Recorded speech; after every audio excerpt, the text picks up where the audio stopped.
अब देखो, ये समष्टि अर्थशास्त्र के क्या है कुछ उदाहरण हैं, जैसे कि महंगाई। मुद्रास्फीति का क्या मतलब होता है?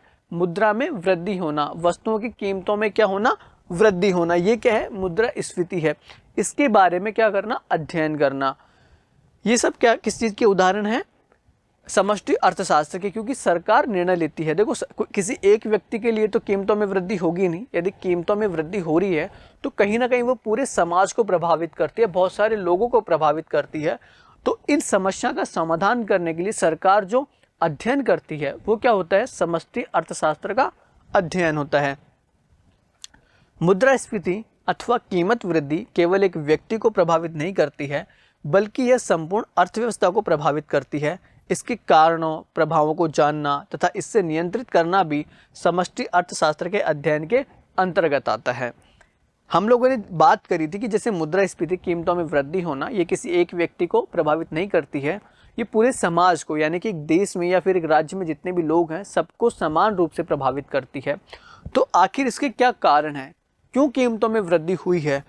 लोगों पर या फिर सामान्य जनता के जीवन पर इसका क्या प्रभाव पड़ेगा? इसका अध्ययन करना, कैसे कीमतों में जो वृद्धि हो रही है उसको नियंत्रित करें, इसके बारे में अध्ययन करना समष्टि अर्थशास्त्र के अध्ययन के अंतर्गत ही आता है। कोई एक अकेला व्यक्ति इस पे निर्णय नहीं ले सकता।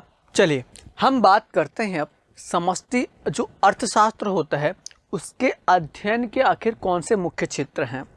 वैसे तो मैंने आपको पूरी तरीके से समझा दिया था कि व्यष्टि का मतलब एक सिंगल आदमी के बारे में, एक व्यक्तिगत इकाई के बारे में निर्णय लेना, और समष्टि का मतलब एक समग्र के बारे में निर्णय लेना, यानी कि ऐसे निर्णय लेना जो एक बड़े समाज को समान रूप से प्रभावित करता है।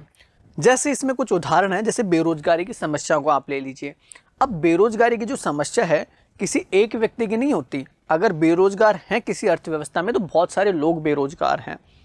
आर्थिक समृद्धि, कि कैसे लोगों के व्यक्तिगत स्तर में वृद्धि हो, कैसे पूरे देश की जो अर्थव्यवस्था है उसकी आर्थिक स्थिति में वृद्धि हो। विकास, कैसे पूरे देश का विकास हो। ये सारे जो अध्ययन हैं ये सारे एक देश के लिए कौन से अध्ययन हो जाएंगे?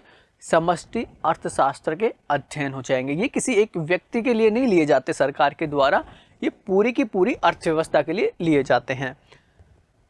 अब मैं बात करता हूं वास्तविक बनाम आदर्श अर्थशास्त्र का। देखो, वास्तविक का क्या मतलब होता है? वास्तविक का मतलब वास्तविक, एक्चुअल, जो है। आदर्श का मतलब कि एक अर्थशास्त्र कैसा होना चाहिए, मॉडल, आइडल आप ले सकते हो। जैसे कि आपने कई बार घर पे देखा होगा ना कि तुम्हें ऐसा होना चाहिए, या फिर हम भी ऐसे सोचते हैं कि काश मैं ऐसा हो जाऊं, मुझे उस व्यक्ति की तरह होना चाहिए। इसको बोलते हैं आदर्श अर्थशास्त्र। वास्तविक का मतलब जैसा है, जो पोजीशन है अभी, वो वास्तविक अर्थशास्त्र।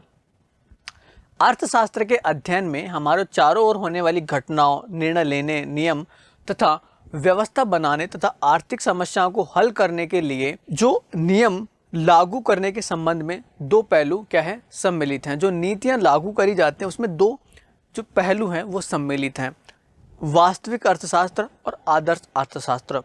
वास्तविक का क्या मतलब होता है? देखो, पहले हम समझते हैं वास्तविक, फिर हम समझेंगे आदर्श। वास्तविक का क्या मतलब होता है कि जो है, जो वास्तविकता में है, जो जैसा है वह वैसे ही उसका अध्ययन करना। मतलब कि वर्तमान में बेरोजगारी कितनी है, वो क्या है? वास्तविक अर्थशास्त्र है। वर्तमान में भारत की जनसंख्या कितनी है, वो क्या है? वास्तविक अर्थशास्त्र है। लोगों का जो पढ़ाई का स्तर है, एजुकेशन का जो स्तर है वो कितना है, क्या है? वास्तविक अर्थशास्त्र है। लोगों में, मतलब जो भारत की अर्थव्यवस्था है उसमें कितने लोग गरीब हैं जो अपनी दैनिक आवश्यकताओं की पूर्ति नहीं कर पा रहे हैं, तो वो वास्तविक अर्थशास्त्र। मतलब जो चीज जैसी है उसका वैसे के वैसे अध्ययन करना, यानी कि डेटा को कलेक्ट करना, आप ऐसे कह लीजिए, वो क्या है? वास्तविक अर्थशास्त्र है। आदर्श अर्थशास्त्र का मतलब होता है कैसा होना चाहिए।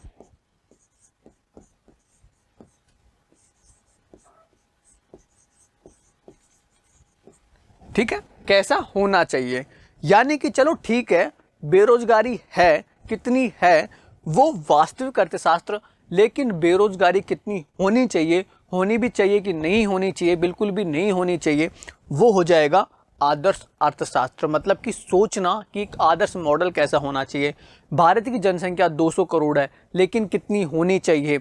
एक हिसाब के अनुसार 150 करोड़ होनी चाहिए, 120 करोड़ होनी चाहिए। वो क्या है? आदर्श अर्थशास्त्र। एक हमने उदाहरण लिया था कि एजुकेशन का स्तर कितना है।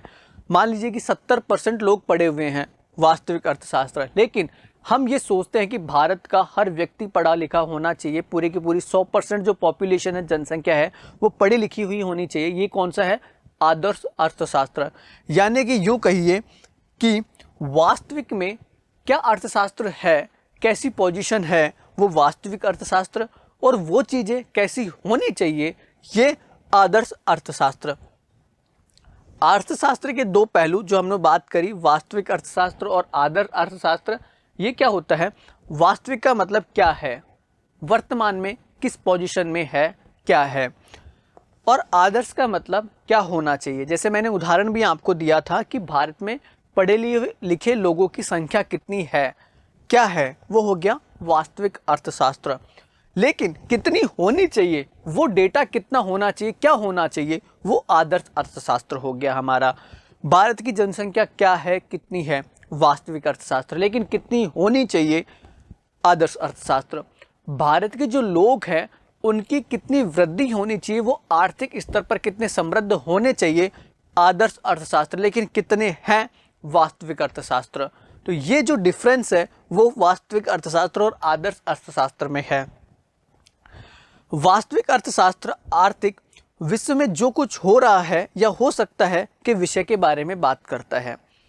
वास्तविक अर्थशास्त्र मतलब कि क्या है उसके बारे में अध्ययन करता है, जबकि आदर्श अर्थशास्त्र उन चीज़ों के बारे में नैतिक मूल्यांकन करता है और हमें बताता है कि वो चीज़ें कैसी होनी चाहिए, वो क्या होनी चाहिए। ये क्या है? हमारा आदर्श अर्थशास्त्र होता है।